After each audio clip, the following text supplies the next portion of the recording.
exiled former Cabinet Minister Jonathan Moyo, has dismissed any chance of Citizens' Coalition for Change, CCC President Nelson Chamisa unseating Zanu-PF's Emmerson Mnangagwa, and declared Zimbabwe's waning economy a better opposition to the incumbents. Moyo brushed off Chamisa's move not to publicize his party policies, adhere to traditional means of candidate selection and decision to continue without a constitution, described by Chamisa as strategic ambiguity in picking the economy as a better opposition. Moyo, whose preview of the election was centered on Zanu-PF's triumph, said Mnangagwa had the capacity to fix Zimbabwe's economy is currently on a decline. Inflation is galloping towards 2008 rates. Salaries have remained stagnant and basics are fast getting out of reach of many. In a post touching on the upcoming August elections, CCC's strategy and possibility of protest voters, Moyo said, CCC, which styles itself as the main opposition political party in the country, and the government in waiting is yet to finalize its candidate selection outcome.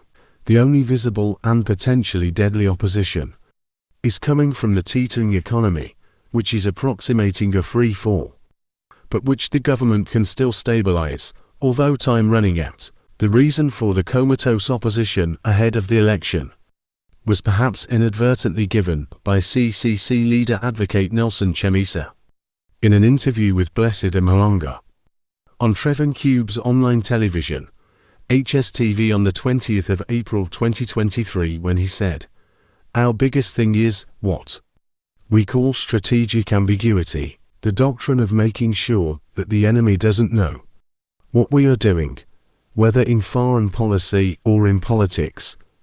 Strategic clarity is better than strategic ambiguity, an assured communication disaster.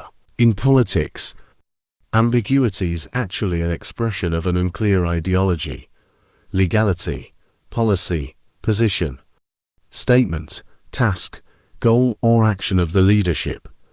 There can be many causes of ambiguity or lack of clarity, including incapacity, confusion, ignorance or cluelessness." Chamisa has maintained he will not make public decisions and policies from his party, as that had proven to arm rivals on Zanu-PF that, according to Moyo, might confuse his supporters and lead to a Zanu-PF parliamentary win. Added Moyo, while there are still some key unknowns about Zimbabwe's election 2023, one clear known whose writing is on the wall is that the parliamentary election is for Zanu-PF to lose, as yet another two-thirds majority appears to be within the party's reach. Although Chamisa has alienated himself and his CCC from Morgan Tsvangirai's traditional MDC base, and while he has lost the 2018 support inspired by the late President Robert Mugabe, and by the protest vote he got from Zanu-PF elements who felt hard done by the 2017 military coup, the 2023 presidential election is still likely to be tight, due to new protest votes principally fueled by the wobbling economy. Moyo and Chamisa were at one time cozy before CCC's move to disregard his offer of assistance towards elections. Some sections of the opposition were said to have feared his retributive nature and habit of publicizing secrets once things go south.